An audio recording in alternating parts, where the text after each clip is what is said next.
Danny McKenna's wrench slipped from his oil-stained fingers, clattering against the concrete as the German Shepherd's frantic digging suddenly stopped.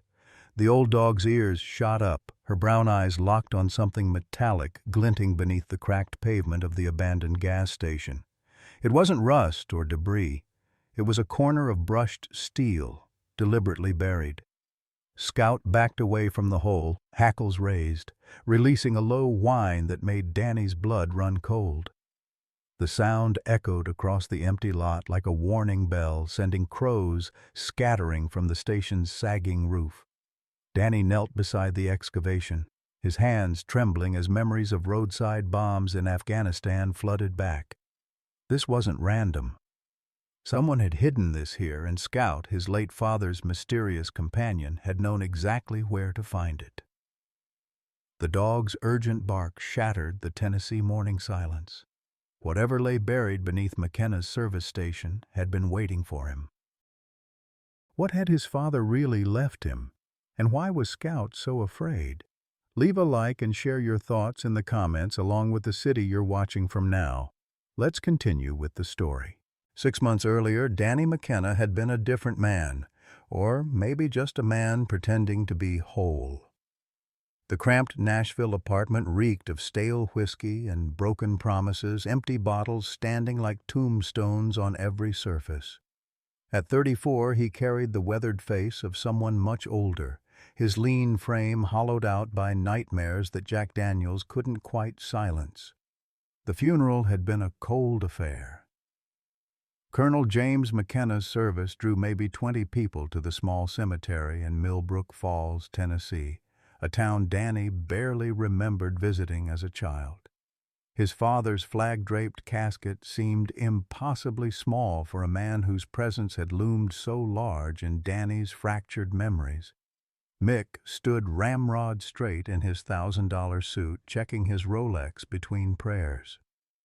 Becca dabbed her eyes with a designer handkerchief that probably cost more than Danny's monthly rent, her grief as perfectly staged as her real estate presentations. "Daddy always said this place would be worth something someday," she had whispered to Mick during the reading of the will, her voice carrying that familiar tone of calculated ambition that had defined their childhood. Danny had expected nothing and wanted less. The colonel had been a ghost in his own house, deployed more often than home, speaking in military acronyms when he bothered to speak at all. So when the lawyer announced that Daniel McKenna would inherit the entirety of McKenna's service station, including all contents and the canine companion Scout, the silence in that musty office felt heavier than artillery fire. Scout had been a revelation wrapped in German Shepherd fur. 8 years old, with graying around her muzzle, she possessed an intelligence that seemed almost human. Her dark eyes held depths that reminded Danny uncomfortably of the 1,000-yard stare he'd seen in too many mirrors. She didn't bark or beg for attention. She simply observed, cataloging every movement with the patience of a career soldier.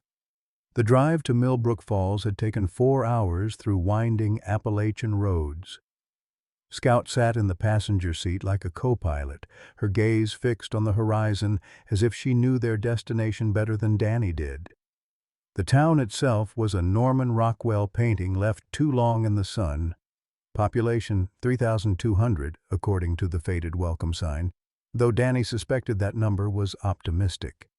McKenna's service station sat on the outskirts like a monument to better times. 2 rusted gas pumps flanked a small building that had once been white, but now showed the gray-brown patina of abandonment. Weeds pushed through cracks in the concrete, and the hand-painted sign reading "McKenna's Your Hometown Stop" hung at a dejected angle. Danny had stood there that first evening, bottle of bourbon in one hand, Scout's leash in the other, wondering if this was rock bottom or just another ledge on the way down. The setting sun painted the mountains purple, and somewhere in the distance, a train whistle echoed through the valley like a lonesome prayer. He had no idea that Scout was already planning to save his life. The first night at McKenna's service station, Danny had every intention of drinking himself unconscious. The small apartment above the garage smelled like motor oil, and his father's Old Spice cologne, a combination that should have been comforting, but instead felt like accusations hanging in the stale air. He'd found a half-empty bottle of wild turkey in the kitchen cabinet, probably left behind by the Colonel during one of his rare visits home. Scout lay in the corner, her intelligent eyes tracking Danny's every movement as he poured 3 fingers of whiskey into a coffee-stained mug. The amber liquid caught the last rays of sunlight streaming through grimy windows, and for a moment Danny hesitated. Something about the dog's unwavering stare made him feel exposed, as if she could see straight through to the festering guilt that had been eating him alive since Kandahar province. "Don't look at me like that," he muttered, raising the mug to his lips. "You don't know what I've done." That's when Scout moved, not aggressively but with purpose that seemed almost military in its precision. She rose from her corner and padded over to Danny, her nails clicking softly against the linoleum. Without hesitation, she placed her front paws on his forearm, not rough enough to hurt but firm enough to lower the mug away from his mouth. Danny stared at her in shock. "What the hell?" Scout's brown eyes never wavered from his face. She whined once, a sound so soft and mournful that it seemed to echo the pain in Danny's chest. When he tried to lift the mug again, she repeated the gesture, her weight gentle but immovable. "I need this," Danny whispered, his voice cracking like a teenager's. "You don't understand. Bobby's dead, and it's my fault. I should have seen that IED. I should have—" Scout's wet nose nudged his cheek, interrupting the spiral of self-recrimination that had become Danny's nightly ritual. For the first time in 2 years, he looked directly into another living creature's eyes and saw something he'd forgotten existed: unconditional acceptance. The mug slipped from his fingers, whiskey splashing across the floor. Scout stepped back, tail wagging once, just once, as if she'd accomplished exactly what she'd set out to do. The next morning brought harsh Tennessee sunlight and the worst hangover Danny hadn't earned. Scout was gone, and panic shot through him like electricity until he heard scratching sounds from downstairs. He found her in the main shop, digging methodically at a specific spot near the old cash register. The concrete was cracked there, discolored in a way that suggested something had been deliberately placed beneath it. "What are you after, girl?" Danny knelt beside her, running his hands over the broken pavement. His fingers found the edge of something metallic, a corner of what felt like a military footlocker. Over the next 3 days, Danny and Scout fell into an unlikely routine. She would lead him to different areas of the property, always with that same purposeful intensity, as if following a map only she could see. Behind a loose board in the garage wall, they found a manila envelope containing photographs of his father with men Danny didn't recognize, serious-faced individuals in expensive suits who didn't look like the mechanics and farmers that should have been the Colonel's customers. In the envelope was also a letter addressed to Danny in his father's precise handwriting. "Son, if you're reading this, Scout has done her job. She knows where everything is hidden. Trust her, and trust yourself. You're stronger than you know. Dad." The words hit Danny harder than any IED blast. His father, the man who'd missed every birthday and Christmas, who'd spoken to him in military time and tactical briefings, had left him a dog trained to save his life. That evening, as Danny sat on the station's front step with Scout beside him, his phone rang. Mick's name flashed on the cracked screen. "Danny, how are you settling in?" His brother's voice carried that familiar note of condescension wrapped in false concern. "Listen, Becca and I have been talking. That old place must be overwhelming for someone in your condition." "My condition?" Danny's grip tightened on the phone. "Come on, little brother. We all know you've been struggling since you got back. PTSD, the drinking problem. Dad left you that station because he felt guilty, but be practical. You can't run a business. Why don't you let us handle the sale? We've already got interested buyers who'd pay fair market value." Scout's ears perked up at the tension in Danny's voice, and she moved closer, pressing her warm body against his leg. "It's not for sale, Mick. Danny, be reasonable. That place is falling apart." "What are you going to do, pump gas for truckers the rest of your life? Let us help you." The line went dead, but Danny could practically hear the gears turning in his brother's head. For the first time since arriving in Millbrook Falls, he felt something other than despair. Suspicion. The breakthrough came on a humid Thursday morning when Scout led Danny to the far corner of the station's property, where an old propane tank sat rusted and forgotten among the weeds. She sat beside it and whined, pawing at the base until Danny noticed something odd. The tank wasn't connected to anything, and it was sitting on a concrete pad that looked newer than the rest of the station's infrastructure. Working together, they managed to tip the tank aside, revealing a hidden compartment sealed with military-grade waterproofing. Inside, Danny found a collection that made his hands shake. His father's service journals, written in a code Danny recognized from his Army intelligence training, photographs of government officials he'd seen on the news, and a detailed map of the station property marked with coordinates and symbols. But it was the final item that stopped Danny cold. A brass key attached to a chain with a note in his father's handwriting.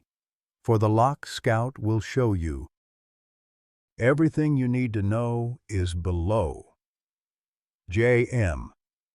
Danny spent the next 3 days breaking the cipher, Scout never leaving his side as he worked at the kitchen table surrounded by coffee cups and scattered papers. The journals revealed a truth that shattered everything Danny thought he knew about his father. Colonel James McKenna hadn't been an absent parent by choice. He'd been a deep-cover CIA operative, maintaining his civilian identity as a small-town gas station owner while running intelligence operations throughout the Southeast. The entries painted a picture of a man torn between duty and family, documenting years of surveillance, coded meetings, and the constant fear that his double life might endanger his children. One entry, dated just months before his death, made Danny's throat tighten. "Danny's home from deployment, broken in ways I recognize but can't fix. Scout might be his salvation if I can't be." The revelation that his father's distance had been protection rather than abandonment was still settling in Danny's mind when Scout began exhibiting new behavior. She would sit by the eastern wall of the garage for hours, occasionally scratching at what appeared to be solid concrete. Her persistence finally convinced Danny to investigate, and close examination revealed hairline cracks forming a rectangle in the wall. A hidden door. The brass key fit perfectly into a concealed lock mechanism. When Danny turned it, a section of the wall swung inward on silent hinges, revealing a narrow staircase descending into darkness. Scout trotted down the steps as if she'd done it 1,000 times, leaving Danny no choice but to follow. The underground chamber took his breath away. It was a fully equipped command center, radio equipment, filing cabinets, computer terminals, and maps covering every surface. Emergency lighting hummed to life as they entered, illuminating what could only be described as a professional intelligence operation. A large monitor flickered on, displaying a simple message. "Welcome, Daniel. Password required." Danny stared at the screen, his mind racing. What would his father use as a password? He tried obvious choices: birthdays, military service numbers, hometown references. But nothing worked. Scout nudged his leg and walked to a framed photograph on the desk. Danny and his father at his high school graduation, one of the few times the colonel had been home for a milestone. The date on the photo's frame gave Danny an idea. He typed in the graduation date, and the screen unlocked, revealing a video file labeled "For Danny's Eyes Only."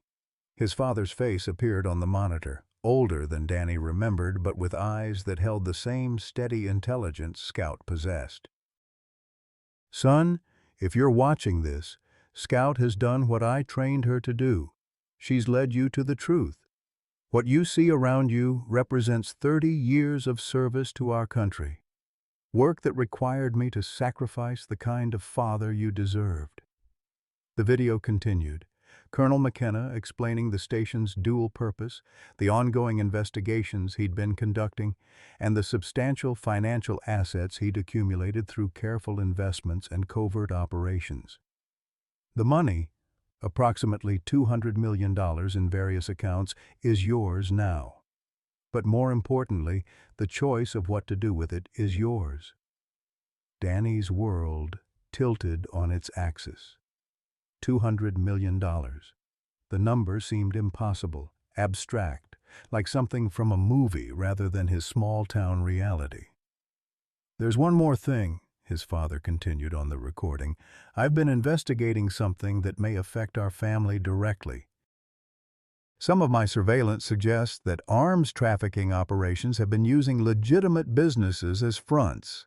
The evidence is in the red filing cabinet, coded files 7 through 12. Whatever you discover, remember that family loyalty and moral duty don't always align." The video ended, leaving Danny staring at his reflection in the dark screen. Scout lay at his feet, watching him with patient understanding, as if she knew the weight of what he'd just learned. Hands trembling, Danny opened the red filing cabinet and pulled out the coded files. The decryption took hours, but when the pattern emerged, it hit him like a physical blow. The arms trafficking ring his father had been investigating included detailed financial records, shipping manifests, and communication intercepts. 2 names appeared repeatedly in the transactions: Michael McKenna and Rebecca McKenna Walsh, his own siblings. The evidence was meticulous and damning. Mick's investment firm had been laundering money through offshore accounts, while Becca's real estate empire provided legitimate cover for weapons shipments disguised as construction materials. The operation had been running for years, supplying small arms to insurgent groups across 3 continents. But it was the final document that destroyed what remained of Danny's faith in his family. A shipping manifest dated 18 months ago, documenting a weapons delivery to Kandahar province, the same province where Bobby Chen and his squad had been killed by an IED built with components that, according to his father's investigation, had been purchased with money flowing through Mick and Becca's operation. Danny sank into his father's chair, the full weight of betrayal crushing down on him. His brother and sister hadn't just stolen from their family, they had profited from the weapons that killed his best friend. Scout whined softly and placed her head on his knee, her brown eyes reflecting the same pain he felt. She had known. Somehow his father had trained her to lead him not just to money, but to the truth that would either destroy him or make him whole. The discovery of his siblings' betrayal left Danny hollow, but Scout seemed to sense his need for action over despair. She led him through the underground facility with methodical precision, showing him filing systems, communication equipment, and surveillance records that painted a picture of his father's final years, a man desperately trying to protect his family while documenting their crimes. Danny found himself speaking to Scout as he worked, her steady presence the only thing keeping him anchored to sanity. He knew, didn't he, girl? Dad knew what they were doing, but he couldn't bring himself to turn them in. Scout's ears perked at his voice, and she padded over to nudge a particular file cabinet with her nose. Inside, Danny discovered audio recordings of phone conversations between Mick and Becca, their voices casual as they discussed shipping schedules and payment transfers that funded terrorism across 2 continents. The weight of evidence was staggering, but it was the personal cost that devastated Danny. Bobby Chen's death hadn't been random violence of war. It had been a direct result of his own family's greed. Every night since Kandahar, Danny had replayed those final moments, wondering if he could have spotted the IED sooner, moved faster, saved his friend. Now he knew the truth was far worse. Bobby had died because Danny's brother and sister valued profit over human life. 3 days after discovering the underground facility, Martha Henderson knocked on the station's front door. Danny had seen the gray-haired woman working in her garden across the highway, but hadn't spoken to her. Scout's tail wagged enthusiastically as Martha approached, suggesting a familiarity that surprised Danny. "You must be James's boy," Martha said, her voice carrying the soft drawl of generations in Tennessee. "I was wondering when you'd finally come around." She was perhaps 65, with kind eyes behind wire-rimmed glasses and the weathered hands of someone who'd worked hard all her life. "Your daddy talked about you all the time, you know. Worried himself sick about how the war had hurt you." Martha's revelations over coffee in the station's small office added crucial context to Danny's understanding. She had been his father's confidant, one of the few people who knew about his double life. "James couldn't sleep some nights, knowing what your brother and sister were up to but not knowing how to stop them without destroying the whole family. He said Scout would know what to do when the time came." "What do you mean, Scout would know?" Danny asked, watching the German shepherd who seemed to be following every word of their conversation. "That dog's not just any animal, Danny.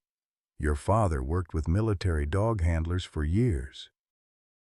Scout was trained for intelligence work, detection, surveillance, even basic evidence recovery. James spent 2 years teaching her every inch of this property, every hiding spot, every secret he'd accumulated.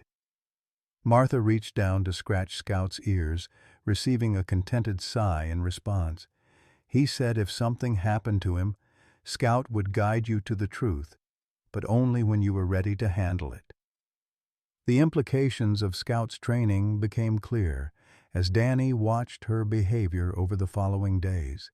She wasn't just a loyal companion, she was his father's final operative, programmed with decades of intelligence knowledge and the patience to execute a mission even after her handler's death. Every time she had led him to a new discovery, every protective instinct she'd shown had been part of a larger plan to transform Danny from broken veteran to capable successor. But the plan's next phase arrived sooner than Danny expected. Mick and Becca appeared at the station on a sweltering afternoon, their matching expressions of barely controlled frustration making it clear this wasn't a social visit. Danny watched them approach through the office window, Scout immediately moving to position herself between Danny and the door. "Danny, we need to talk," Mick announced as he strode into the office without invitation. His $1,000 suit looked absurd in the grease-stained environment, and sweat was already beading on his forehead. Becca followed, her designer heels clicking against the concrete floor as she surveyed the surroundings with obvious distaste. "This has gone on long enough," Becca said, her voice sharp with irritation. "You're living in squalor, Danny. It's embarrassing for the whole family. We've found buyers who will pay 3 times what this place is worth, enough to get you proper treatment and a fresh start somewhere else." Danny leaned back in his father's old chair, Scout settling at his feet like a furry bodyguard. "I told you on the phone, it's not for sale." Mick's facade of brotherly concern cracked slightly. "Danny, be realistic. You can barely take care of yourself, let alone run a business. Look at you. When's the last time you shaved? Had a real meal? You're drinking yourself to death in this dump while sitting on a fortune you're too unstable to appreciate." The accusation stung because it had been true just weeks earlier, but Scout's steady presence reminded Danny how much had changed. "My drinking isn't your concern, Mick. Neither is this property." "Actually, it is our concern," Becca interjected, pulling out a thick manila folder. "We've been doing some research into Dad's affairs, and there are irregularities in his financial records. Money moving in and out of accounts that don't make sense for a gas station owner. The IRS might be very interested in taking a closer look." Danny's blood chilled as he realized they were threatening to expose their father's CIA work, likely destroying classified operations and endangering active agents. "You wouldn't dare." "We're trying to protect the family legacy," Mick said, his voice taking on a patronizing tone. Dad was obviously involved in something shady toward the end. Tax evasion, maybe worse. If the government starts investigating, they could seize everything. The station, the accounts, all of it. But if you sell to our buyers now, quietly, we can make sure those financial irregularities never come to light. Scout's low growl made both siblings step back, her intelligence apparently sufficient to recognize a threat even when couched in false concern.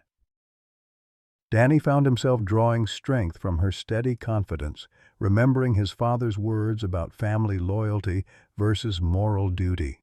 "Get out," Danny said quietly. "Danny, you're not thinking clearly," Becca pressed. "We've already talked to a judge about having you declared mentally incompetent. Your military medical records, the PTSD diagnosis, the drinking problem. It wouldn't be hard to prove you're not capable of managing Dad's estate." The threat hung in the air like smoke from a house fire. Danny realized his siblings weren't just after the station. They were after whatever assets his father had accumulated, probably knowing about the offshore accounts, even if they hadn't discovered the underground facility. Their trafficking operation must be under pressure, needing quick access to clean money to avoid exposure. "You have 48 hours to reconsider," Mick said, adjusting his tie with false casualness. "After that, we file the competency petition. A court-appointed psychiatrist will review your case, and I think we both know what they'll find. A mentally ill veteran who's been isolated in an abandoned gas station, talking to a dog like it's his best friend." As they prepared to leave, Becca paused at the door. "We're doing this for your own good, Danny. You'll thank us when you're getting proper treatment instead of hiding from reality in this place."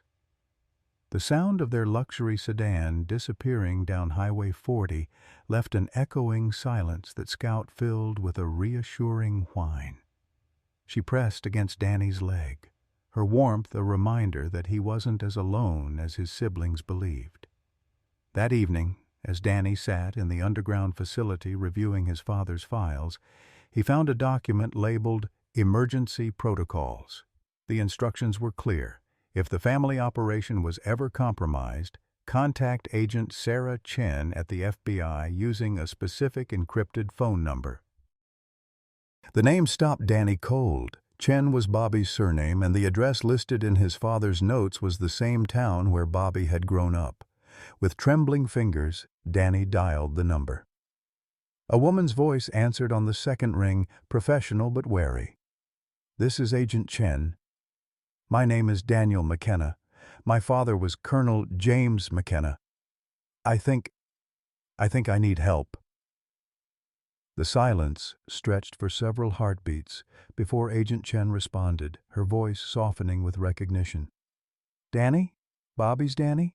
I've been wondering when you'd call." The conversation that followed changed everything. Agent Sarah Chen wasn't just Bobby's sister. She was the federal investigator who had been working with Danny's father to build a case against the arms trafficking ring. Bobby's death in Kandahar had made the investigation personal for her, and she'd been waiting for Danny to discover the evidence his father had compiled. "Your father knew Mick and Becca would come after the station eventually," Agent Chen explained. "He spent the last 2 years of his life documenting their operation, but he needed someone he could trust to bring the evidence forward, someone who'd understand the cost of their crimes." "Why didn't he just turn them in himself?" Danny asked. Scout curled at his feet as if sensing the gravity of the conversation. "Because he hoped they'd stop.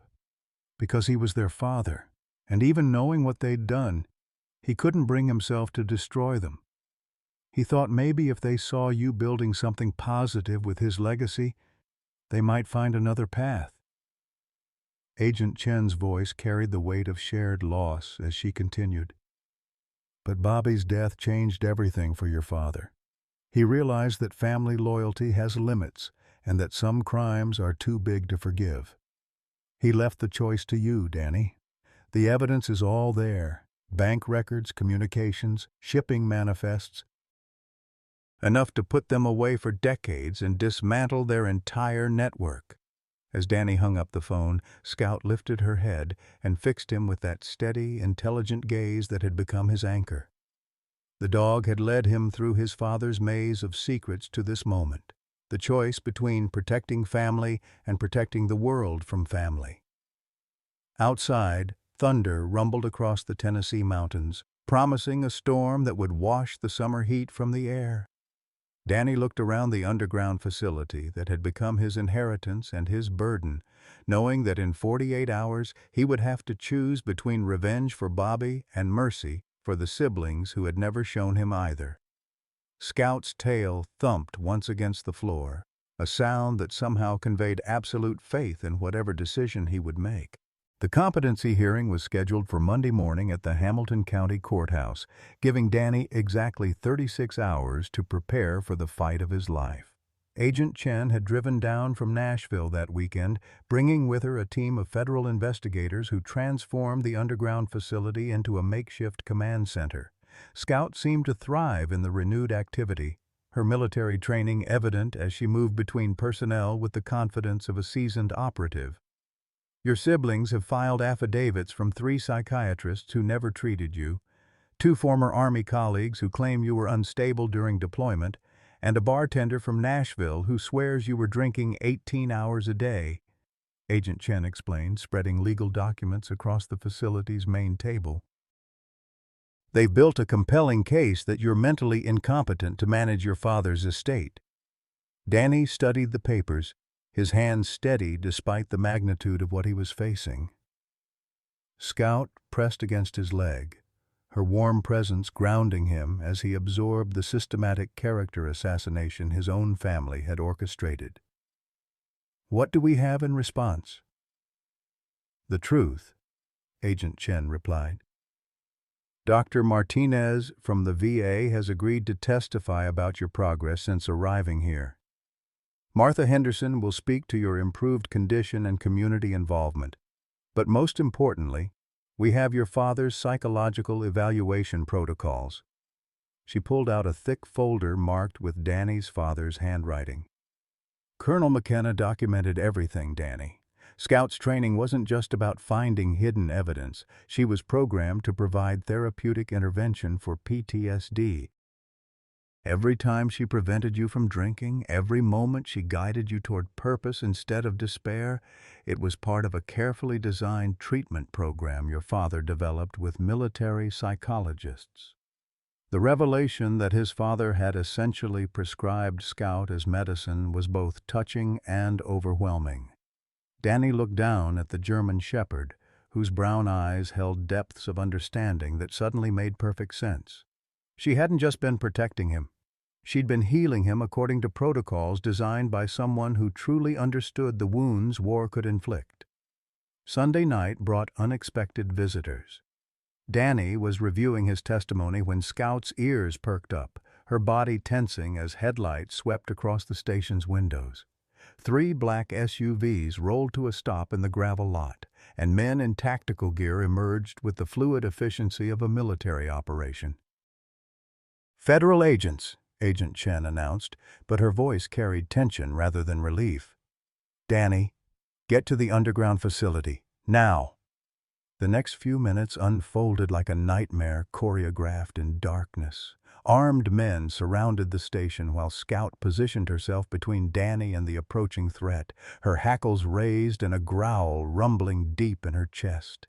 Agent Chen's radio crackled with urgent communications as she tried to identify the unexpected federal presence. "Stand down," a voice commanded from outside. "This is Agent Morrison, DEA. We have a warrant to search these premises for evidence of drug trafficking operations." Agent Chen's face went pale in the emergency lighting. "Danny, they're not DEA. The timeline doesn't match, and federal agencies coordinate through channels these men haven't used. Someone leaked our operation." The realization hit like a physical blow. Mick and Becca had connections deep enough to compromise a federal investigation.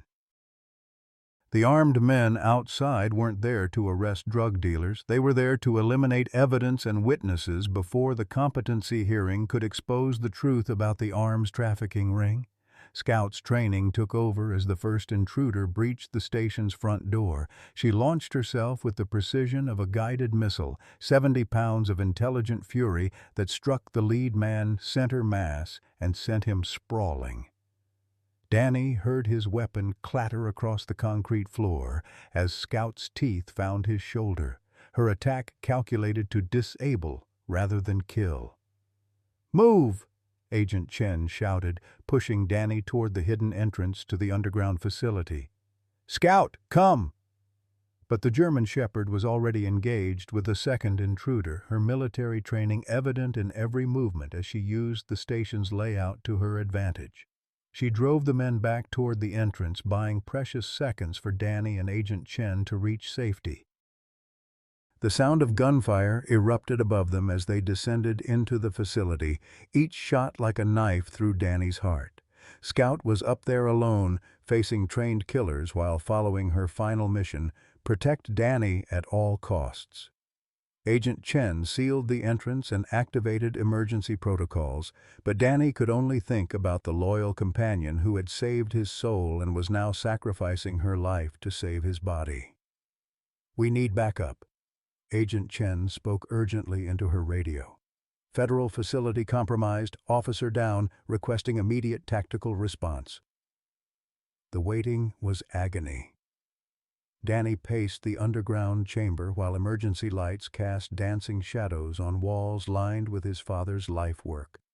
Every sound from above made him flinch, wondering if Scout was still alive, still fighting, still protecting him even as he cowered in safety. When the gunfire finally stopped, the silence was worse than the chaos had been. Danny started toward the entrance, but Agent Chen blocked his path. "We wait for backup. That's what Scout bought us. Time to do this right." The real federal response arrived 20 minutes later, announced by the sound of helicopters and tactical vehicles surrounding the station. Agent Chen's radio confirmed that the intruders had been neutralized. 2 dead, 1 in custody, weapons and identification suggesting they were private military contractors rather than federal agents. Danny's legs felt weak as they emerged from the underground facility. The station's main floor was a war zone of overturned furniture and bullet holes, but his eyes sought only one thing. He found Scout near the back wall, her gray fur matted with blood, breathing shallow but still alive. "She held them off for 12 minutes, one of the tactical officers reported with obvious admiration.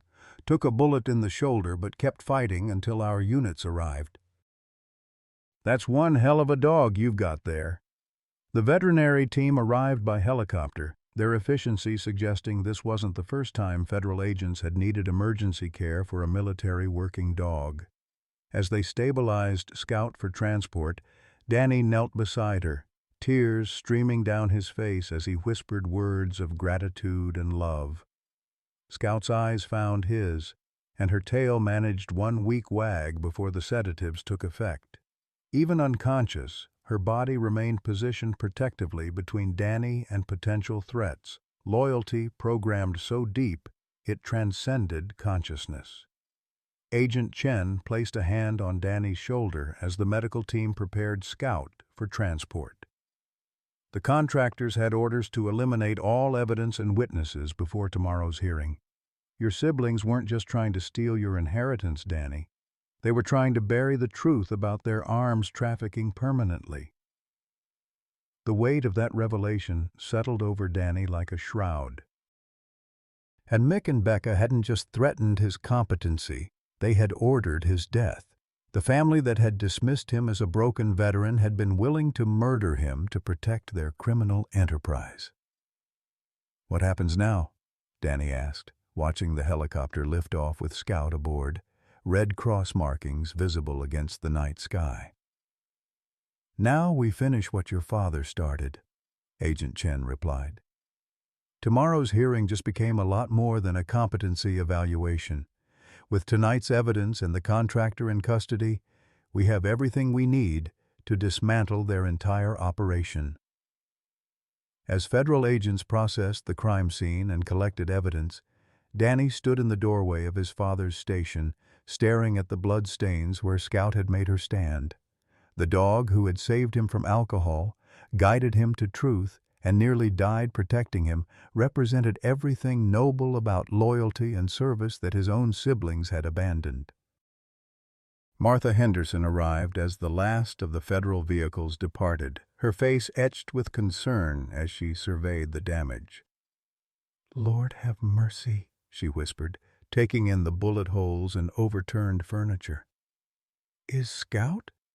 "She's alive," Danny said, his voice hoarse with emotion. "Fighting for her life, but alive." Martha's weathered hand found his arm, her touch conveying decades of Tennessee strength and comfort. "That dog's got more fight in her than most people I know. She'll pull through, Danny. She's got too much work left to do." As dawn broke over the mountains, painting the sky in shades of hope and renewal, Danny realized that Scout's mission was nearly complete. She had guided him from broken veteran to capable guardian, from despair to purpose, from isolation to community. Tomorrow's hearing would determine not just his competency, but the fate of everyone Bobby Chen and countless other victims whose deaths had funded his siblings' wealth. The station's front door hung crooked on its hinges, damaged by the night's violence but still standing. Like everything else his father had built, it would endure whatever storms came, protected by loyalty that transcended blood relations and love that conquered even death. Scout's fight was just beginning, but she had already won the only battle that truly mattered, the one for Danny's soul. The Hamilton County Courthouse buzzed with tension as Danny arrived Monday morning, flanked by Agent Chen and federal marshals who had insisted on security after the previous night's attack. Media vans lined the street, their satellite dishes reaching toward gray clouds that threatened rain. Word had leaked that a simple competency hearing had exploded into a federal investigation of international arms trafficking. Danny's hand shook as he climbed the courthouse steps, not from fear but from the crushing weight of Scout's absence. The veterinary hospital had called at dawn with an update. She was stable but critical, fighting infections from her gunshot wound while her body struggled to heal from the trauma of protecting him. Every step felt like a betrayal, moving forward while his loyal companion fought for her life in a sterile medical facility. Inside the courtroom, the scene was surreal. Mick sat at the plaintiff's table in his customary expensive suit, his face a mask of righteous concern that would have been convincing if Danny hadn't seen the evidence of his crimes. Becca occupied the chair beside him, her designer dress and perfect makeup creating an image of successful respectability that masked the blood on their hands. Their legal team was impressive, 3 attorneys in matching suits who radiated the confidence that money could buy. They had arranged character witnesses, medical experts, and a carefully constructed narrative that painted Danny as a mentally unstable veteran whose PTSD had rendered him incapable of rational decision-making. Judge Patricia Williams called the hearing to order, her silver hair and stern expression suggesting decades of experience separating truth from manipulation. This court will determine whether Daniel McKenna possesses the mental capacity to manage his inheritance from Colonel James McKenna. Given the extraordinary circumstances that have come to light, we will proceed with unusual caution. Mick's lead attorney, a sharp-faced man named Harrison, opened with a compelling portrait of Danny's decline. Your Honor, the evidence will show that Mr. Daniel McKenna has been living in isolation, consuming alcohol to dangerous excess, and exhibiting behavior consistent with severe psychological deterioration. His own family has watched with growing alarm as he retreated from reality, developing an unhealthy attachment to an animal that he treats as a human companion. The words stung because they contained enough truth to be believable. Danny had been broken when he arrived at the station, drinking himself toward death while talking to Scout as if she could understand every word. The irony was bitter. Scout had understood, and that understanding had saved his life. Harrison produced medical records, witness statements, and photographs of Danny's Nashville apartment in its most deplorable condition. The petitioners seek only to protect Mr. McKenna from his own poor judgment and ensure that Colonel McKenna's estate is managed responsibly rather than squandered by someone incapable of rational financial decisions. When Agent Chen rose to respond, the atmosphere in the courtroom shifted. Her federal credentials and the presence of marshals suggested this was more than a family dispute over money. Your Honor, the federal government has evidence that this competency petition is part of a broader criminal conspiracy to obstruct justice and eliminate witnesses to serious federal crimes. The revelation sent murmurs through the gallery, and Danny watched his siblings' faces carefully. Mick's mask of concern slipped slightly, revealing a flash of panic before reasserting control. Becca's perfectly manicured fingers drummed nervously against the table, her composure cracking around the edges. Agent Chen presented a devastating timeline of evidence: financial records showing arms trafficking proceeds, communication intercepts documenting weapons sales, and shipping manifests linking Mick and Becca's companies to terrorist organizations across 3 continents. The case she built was methodical and irrefutable, each document another nail in the coffin of their carefully constructed legitimacy. But it was Dr. Elena Martinez from the VA who delivered the most powerful testimony about Danny's condition. I have evaluated Mr. McKenna extensively since he arrived in Millbrook Falls, she explained to the court. His progress has been remarkable, particularly given the innovative therapeutic intervention he received through his companion animal, Dr. Martinez explained Scout's role in Danny's recovery with scientific precision that gave weight to what might otherwise seem like sentimental attachment. Military working dogs are trained to provide specific therapeutic benefits for combat veterans. Mr. McKenna's dog was programmed with protocols designed by his father, who had extensive experience with PTSD treatment. The result has been measurably beneficial to his mental health. Martha Henderson's testimony provided the emotional anchor that statistics couldn't convey. Her weathered hands trembled slightly as she described watching Danny transform from a broken man into someone who had found purpose and community. That boy came here looking like death warmed over, she told the court. But Scout saw something in him the rest of us missed. Day by day, she pulled him back from the edge until he remembered how to live. The turning point came when Agent Chen played audio recordings from the underground facility, conversations between Mick and Becca discussing their trafficking operation with casual indifference to the human cost. Their voices, caught on their father's surveillance equipment, revealed the calculating cruelty behind their success. The shipment to Kandahar was our biggest profit margin yet, Becca's recorded voice filled the courtroom. Those insurgent groups pay premium prices for American-made components. As long as the money clears offshore accounts before anyone traces the serial numbers, Mick replied. What they do with the weapons after purchase isn't our concern. Danny closed his eyes as Bobby's face flashed in his memory, young, optimistic, planning to propose to his girlfriend when they returned from deployment. The IED that killed him had been built with components purchased using money his own siblings had laundered through their criminal enterprise. Judge Williams called a recess, during which federal marshals arrested Mick and Becca on charges of arms trafficking, money laundering, and conspiracy to commit murder.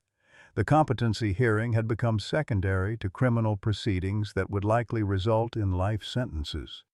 As his siblings were led away in handcuffs, Mick turned back toward Danny with eyes full of hatred rather than familial affection. "You always were Dad's favorite," he snarled. "Even broken, you got everything we worked for." "I got what you threw away," Danny replied quietly. A father's love and a chance to do something that matters. The judge's final ruling was almost anticlimactic after the morning's revelations. The court finds Daniel McKenna fully competent to manage his inheritance. Furthermore, this court commends Mr. McKenna for his courage in bringing serious federal crimes to light despite the personal cost to his family relationships. Agent Chen walked with Danny from the courthouse as media crews captured images of his siblings being transported to federal holding facilities. "Your father would be proud," she said. "You chose justice over family loyalty, just like he hoped you would." The drive to the veterinary hospital felt endless, Danny's mind cycling between relief at the hearing's outcome and terror about Scout's condition. Agent Chen had arranged for the best military veterinarians to treat her, but gunshot wounds were always unpredictable, especially in an 8-year-old dog whose body was already fighting age and arthritis. Dr. Sarah Kim met them in the hospital's lobby, her scrubs stained with evidence of long hours in surgery. "She's stable," she said without preamble, understanding that nothing else mattered to Danny. The bullet missed vital organs, but there was significant tissue damage and infection. "We've had her in surgery twice to clean the wound and repair damaged muscle." Danny's legs felt weak with relief. "Can I see her?" "She's been asking for you," Dr. Kim said with a smile. "Well, not asking exactly, but she's been staring at the door and whining whenever she hears footsteps. That dog knows you're here."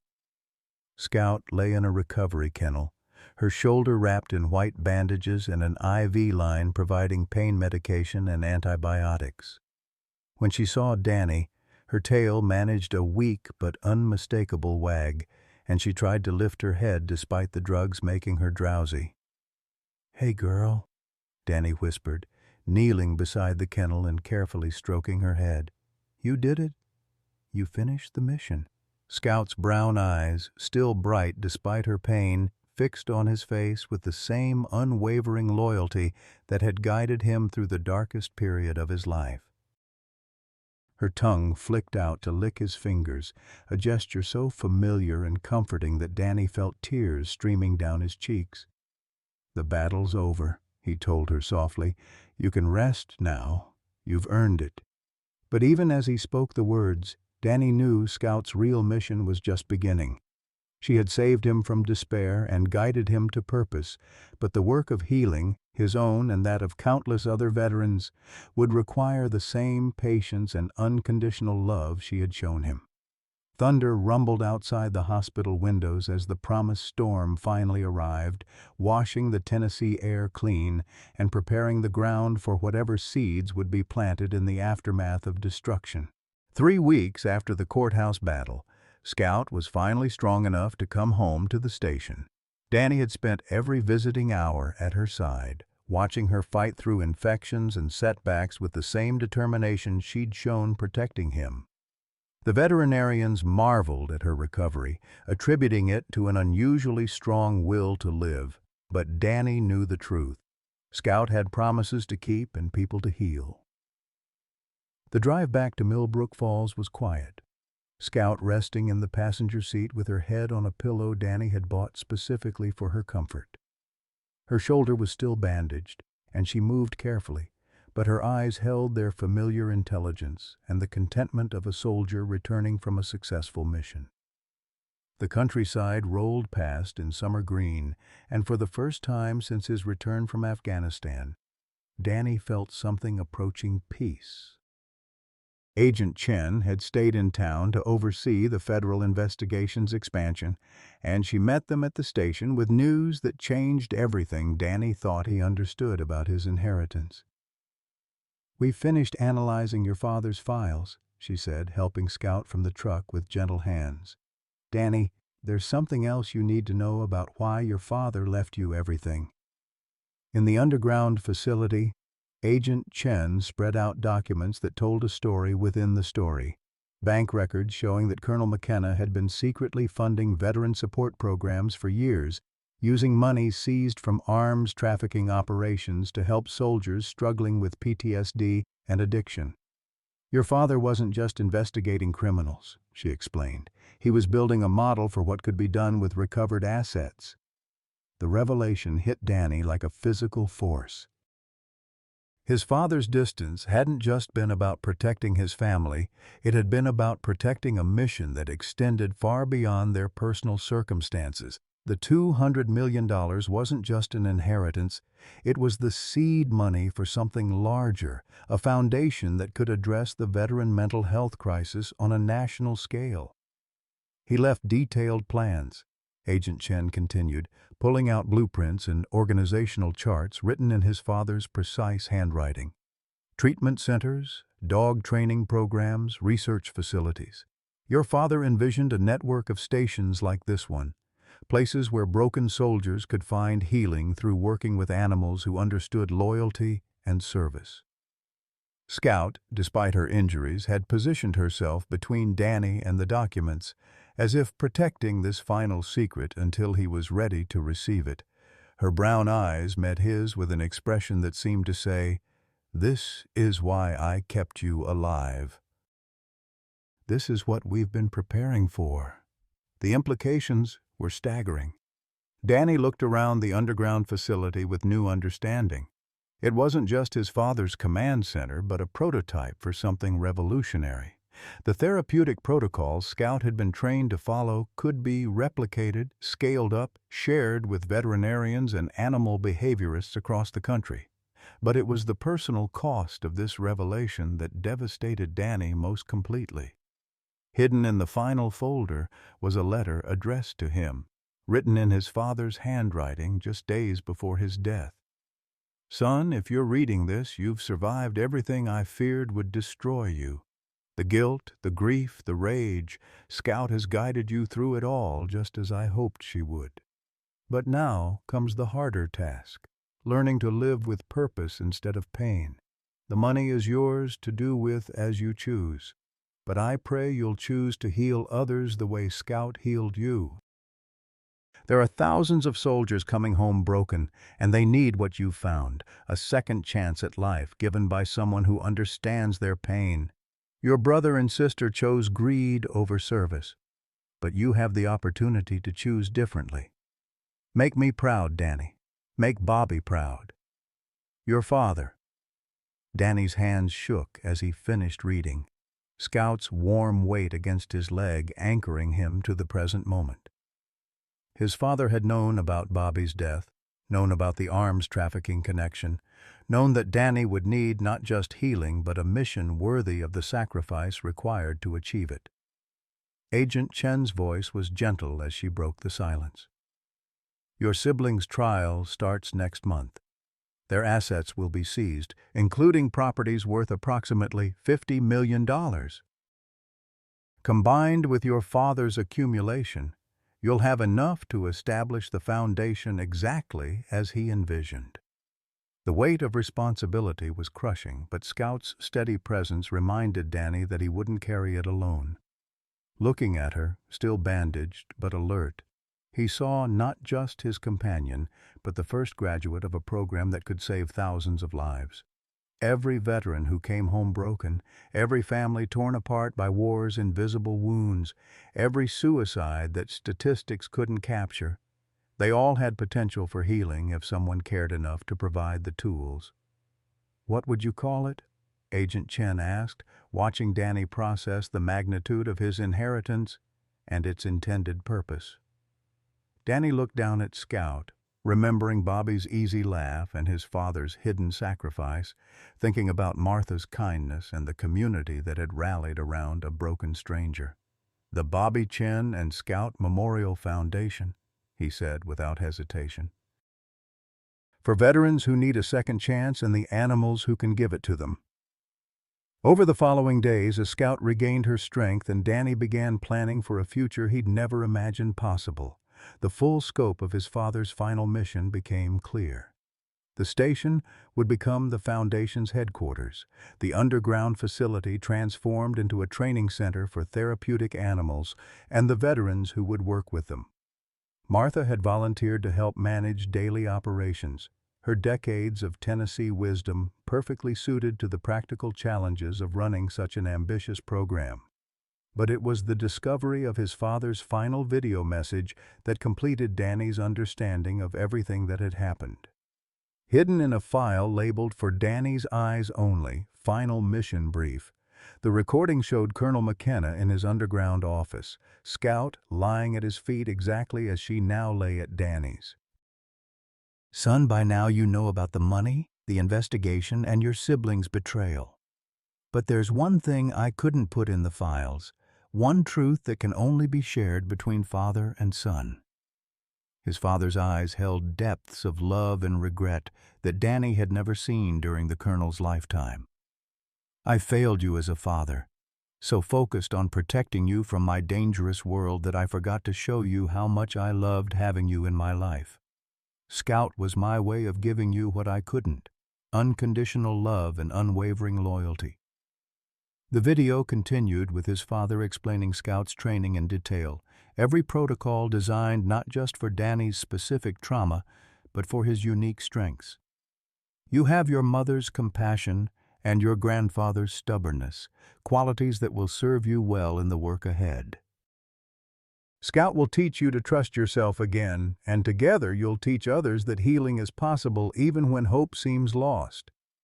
As the recording ended, Danny realized that Scout's mission had never been just about saving him, it had been about preparing him to save others. The dog who had prevented his self-destruction, guided him to truth, and nearly died protecting him was now ready for the next phase of their shared purpose. That evening, as they sat on the station's front porch watching the sun set over the Tennessee mountains, Danny felt the pieces of his shattered life finally coming together.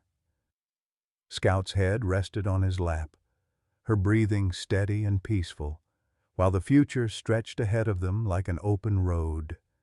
The broken man and the old dog had found their way home, not to a place but to a purpose worth living for. 1 year later, the autumn sun painted the Tennessee mountains in brilliant shades of gold and crimson as Danny stood before a crowd of 300 people gathered on the grounds of what had once been McKenna's service station.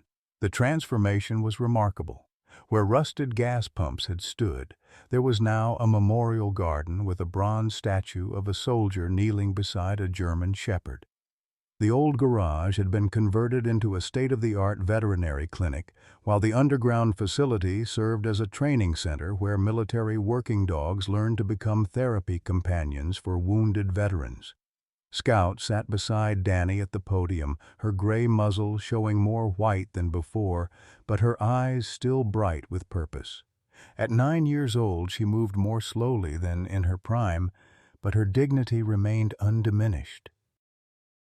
She wore a special harness marking her as the Foundation's first graduate and head trainer, a role she'd grown into with the same dedication she'd shown in saving Danny's life.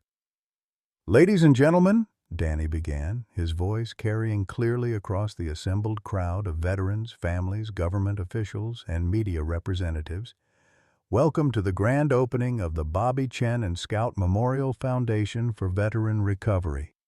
The applause was thunderous, but Danny's eyes sought out specific faces in the crowd. Martha Henderson sat in the front row, her weathered hands clasped in pride as she watched the man she'd helped nurture transform his pain into purpose. Agent Sarah Chen stood nearby, wearing civilian clothes, but carrying herself with the bearing of someone who'd found peace after years of seeking justice for her brother's death. Dr. Elena Martinez from the VA beamed with professional satisfaction, knowing that the foundation represented a revolutionary approach to treating veteran PTSD. 18 months ago, I came to this place as a broken man, Danny continued, his hand resting on Scout's head. I was drowning in guilt and grief, convinced that my life had no value and no purpose. I planned to drink myself to death in this abandoned station, surrounded by the ghosts of everyone I thought I'd failed. His voice caught slightly as he remembered those dark days, but Scout's steady presence grounded him. But this remarkable dog had other plans. "Scout didn't just save my life. She taught me that healing isn't something that happens to you, it's something you choose to do, one day at a time, with the help of someone who believes in you unconditionally. The crowd listened in absolute silence as Danny shared his story, the journey from despair to purpose that had been guided by a German shepherd who understood love in ways humans sometimes forgot. He spoke about his father's hidden sacrifice, Bobby Chen's memory driving them forward, and the community that had embraced a stranger's mission to heal others.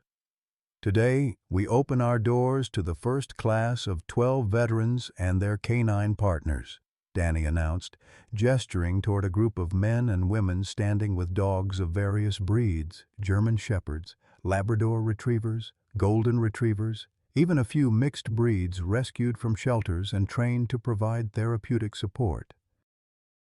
Over the next 6 months, they'll live here on campus, working together to overcome trauma while building bonds that will last a lifetime. The Foundation's campus was impressive by any measure. The main building housed administrative offices, counseling facilities, and a dining hall where veterans could share meals and stories without judgment. Dormitory-style housing provided comfortable accommodations for participants and their dogs, while extensive outdoor areas offered space for exercise, training, and the kind of quiet reflection that was essential to healing. Dr. Kim, the veterinarian who had saved Scout's life, now served as the Foundation's chief medical officer, overseeing both human and canine health. Her staff included specialists in animal behavior, trauma therapy, and physical rehabilitation, creating a comprehensive program that addressed every aspect of recovery. The Bobby Chen and Scout Memorial Foundation operates on a simple principle, Danny explained to the gathered crowd. Every veteran deserves a second chance, and every dog deserves a purpose. When we bring them together with proper training and support, miracles happen. As if on cue, a young Marine named James Rodriguez stepped forward with his partner, a chocolate Labrador named Hope. Rodriguez had lost both legs to an IED in Syria and arrived at the Foundation convinced his military career was the only thing that had given his life meaning. 3 months later, he and Hope were preparing to graduate and establish a satellite program in Texas. "This place gave me more than my life back," Rodriguez said, his voice strong despite the emotion behind his words. "It gave me a mission worth living for. Hope and I are going home to help other wounded warriors, and we're taking everything we learned here with us." Martha Henderson rose from her seat, her voice carrying the authority of someone who'd earned respect through decades of service to her community. "I've lived in Millbrook Falls for 67 years, she said, addressing the crowd with the confidence of someone who'd seen the Foundation transform not just individual lives, but an entire region. I've watched this town struggle with economic hardship, watched our young people leave for opportunities elsewhere, watched families torn apart by war and poverty. But this Foundation has brought hope back to our community." She gestured toward the campus, where veterans and their dogs moved through training exercises with the focus of people who'd found purpose after despair. These brave men and women didn't just find healing here. They brought healing with them. They volunteered at our schools, helped elderly residents with home repairs, and shown our children what service really means. Danny McKenna and Scout didn't just save themselves, they saved all of us. Agent Chen took the podium to announce that the federal government would be funding similar foundations in 12 additional states, using the Tennessee facility as a model for nationwide expansion. The arms trafficking proceeds that were intended to fund terrorism are now being used to heal the warriors who fought against that same evil, she said with satisfaction. Bobby Chen's death, and the deaths of so many others, will have meaning through the lives this foundation saves. As the formal ceremony concluded, Danny found himself standing beside Scout's memorial statue, watching as new veterans met their canine partners for the first time. The Bronze Scout gazed out over the campus with the same steady confidence that had guided Danny through his darkest hours, while the real Scout supervised from her favorite spot on the porch, still teaching by example.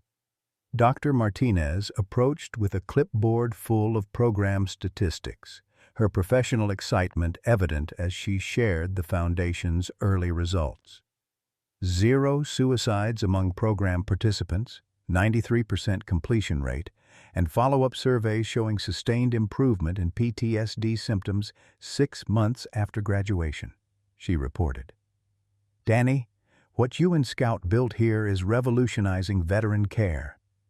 As the sun set over the Tennessee mountains, painting the sky in brilliant oranges and purples, Danny sat on the porch beside Scout, watching their first graduating class practice evening routines with their canine partners. The broken man who'd arrived at this abandoned station was gone, replaced by someone who understood that purpose could emerge from the deepest pain, and that love, given freely and without expectation, could heal wounds that seemed permanent. Scout's tail thumped once against the porch boards, a sound that had become synonymous with approval and contentment. At 9 years old, she was slowing down, but her mission continued through every veteran who learned to trust again, every dog who found purpose in service, and every family that was made whole by the power of unconditional love. The Bobby Chen and Scout Memorial Foundation stood as proof that sometimes the greatest inheritances aren't measured in money, but in the lives transformed by those brave enough to choose healing over despair, service over selfishness, and love over fear. Some angels have fur, 4 legs, and the patience to save us from ourselves. Dear friends, as we reach the end of Danny and Scout's remarkable journey, we're reminded that it's never too late for a second chance at happiness. Like so many of our generation who've weathered life's storms, whether through military service, family struggles, or personal battles, Danny discovered that our greatest pain can become our most powerful purpose. Scout didn't just save one broken veteran. She became the catalyst for healing thousands of others. This story speaks to every one of us who've ever felt forgotten, overlooked, or convinced our best days were behind us. At 55, 60, or beyond, we still have missions to complete, love to give, and lives to transform. Sometimes our greatest inheritance isn't money or property, it's the wisdom born from surviving our darkest hours and choosing to help others find their light. Danny's father left him more than wealth. He left him a loyal companion who knew that healing happens one day at a time, with patience, purpose, and unconditional love. Whether you're caring for an aging parent, mentoring a grandchild, or simply showing kindness to a neighbor, you have the power to be someone's scout, the guardian angel who refuses to give up on the broken souls around you. Share with us. Have you ever experienced an unexpected friendship that changed your life's direction? What legacy of love and service do you hope to leave for the next generation?